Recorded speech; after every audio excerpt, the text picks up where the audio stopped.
Okay, so today we're going to give you our 7-week update on these, our Cornish Cross broiler chickens. That's coming up. Hello everyone, this is Dwayne with Edge of Nowhere Farm, and we're coming to you here today on just a beautiful, perfect Wednesday afternoon. We're right here in the middle of April, and we're giving you our 7-week update on our Cornish Cross broiler chickens. So you can see there behind me, we're in our big chicken tractor today. I'll link our last video where we actually talked about separating out or culling a few of the smaller birds and putting them into our small chicken tractor. We'll go over that here in just a second, but this is our bigger group, our 30 bird group. They're all doing really well. So really just doing a great job on the pasture. We're moving them daily. They are, one thing we've noticed that's different with this batch that we've had than we've had with the prior batches, they're eating a lot less food and much more pasture. So which is nice, because obviously that helps us with feed costs, but also they're getting more of those greens in them, in the bugs. Now that we've warmed up, a lot of bug activity here in the pasture, and then of course it's greening really well, as this type of pasture grass will do here in Arizona in the spring. So they're doing good, they're growing really good. A lot of variations in size, which is very common. So we've got some that are, you know, probably just a couple pounds, 2-3 pounds. We got one, in fact, the one that was at the beginning intro of the video, he's probably pushing 4 to 5 pounds. You know, finish weight, he's probably at about 3.5 or so now. But we've got about 10 days left. So we've got one more update video after this. So it'll be our 8-week update. And then we'll talk about our processing, and we'll walk you guys through that as well. So really about it. Again, doing well on feed. We're not running out by the time we get home.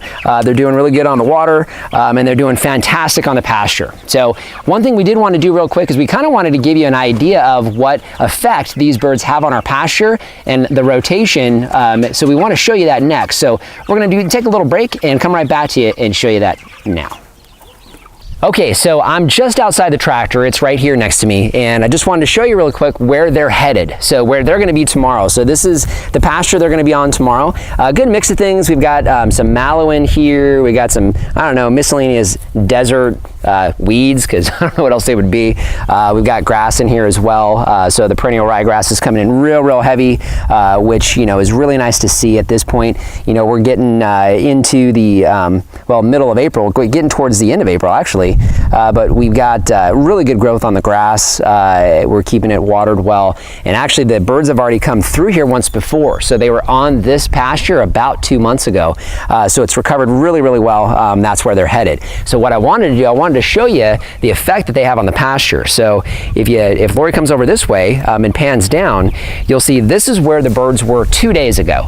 So the way we have this kind of snaking through, birds were here 2 days ago. So a lot of manure down on the ground, so a lot of pressure on here. You can see they trimmed the grass really well. So they trimmed the grass down to probably about 2 inches, maybe 3 inches tall, and then just anything that was a weed of any sort that had a leaf on it is completely gone. But what we do right behind the tractor, we come back and water really heavy to water the manure down in.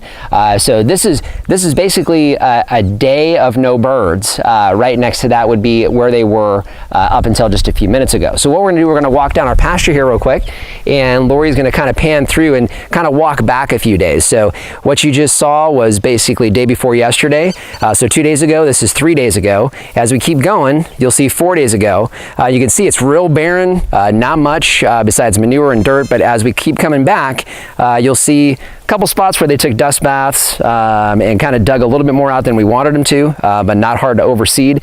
And then as we get back into here, if Lori wants to come back a little closer, so we're looking back at almost a week, and already we've got really good, strong green growth of the grass coming back through here. I mean, it's coming in really nicely. So that's what it looks like. So you get an idea, this is where they'll be in a couple days, and this is where they were a week ago. So it does recover really well. So this is our last batch of broiler chickens for this season. We won't run broilers through here again until November. So the pasture is going to have all summer. What we actually do, we'll let this completely grow up, seed, drop seed, and then we'll essentially chop that down, and it'll remain fairly dormant and basically dead for the summertime. We'll do some light overseeding come September or so to get the pasture back just in time for our next batch of broilers to be back on the pasture in October. more on that later. One last thing I wanted to show you, if Lori wants to pan over, our small chicken tractor. So we had our small chicken tractor going between our orchard rows for about a week or so.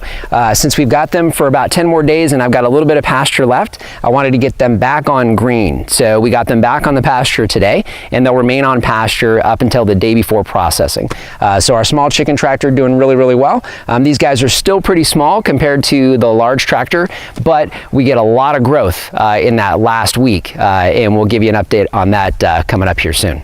So hope you enjoyed this episode today. I'm going to link our series here for you as we're getting close to the end of the series if you haven't been following us through the rest of our episodes to get you caught up through today. But just want to thank everybody for being here today. If you haven't subscribed yet, we'd really appreciate it if you do. We love seeing new subscribers. We kind of peek in on everybody as far as a new subscriber to see who they subscribe to, what videos they're watching, if they've liked one of our videos, what videos they like, and kind of give us an idea of what content would really be most beneficial for you guys, our viewers, which is important to us. So if you can subscribe, we'd love it. And then also comments. If you can leave comments down below, we do our best to respond to everybody. In fact, Lori can correct me if I'm wrong, because she usually does. But what it all narrows down to for us is we'd really like to interact with everyone. I don't think we have taken a comment and not at least responded in some way, shape, or form, because we really do like to interact. Hey, little guy. Somebody wants a cameo. But we do really love to interact with you guys. If you can leave comments, it'd be great. But we love hearing from you guys. So just want to thank you again for joining us today and remind you, if we can farm on the edge of nowhere, so can you. Okay, so today we're going to give you our 7-week wait. Okay, so today we're going to, man, I'm like jumble mouth today.